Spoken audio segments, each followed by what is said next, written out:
So what we have here, mid-70s Dodge B-block transmission, 727.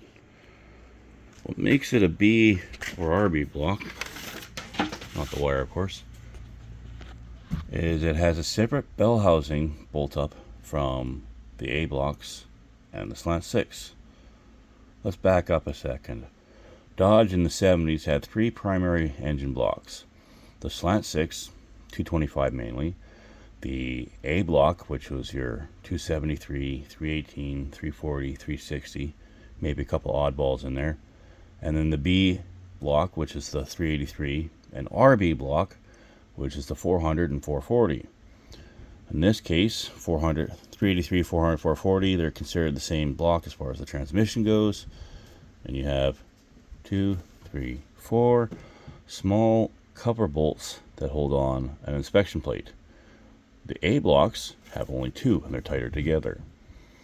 Of course, the bolt pattern is different between the small and big block, but that's the easiest dead giveaway to figure out what kind of transmission you got. Slant 6, of course, has a completely different bell housing. It's very clear which one it is.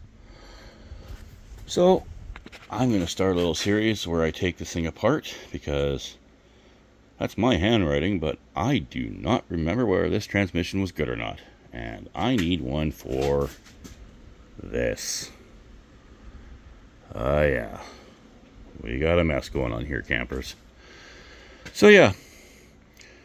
Start a little series of me taking this apart. Unfortunately, I'm not rigged up here to do film it as I go, but I'll take video as I take it, or I'll take short clips as I take it apart, showing what I do.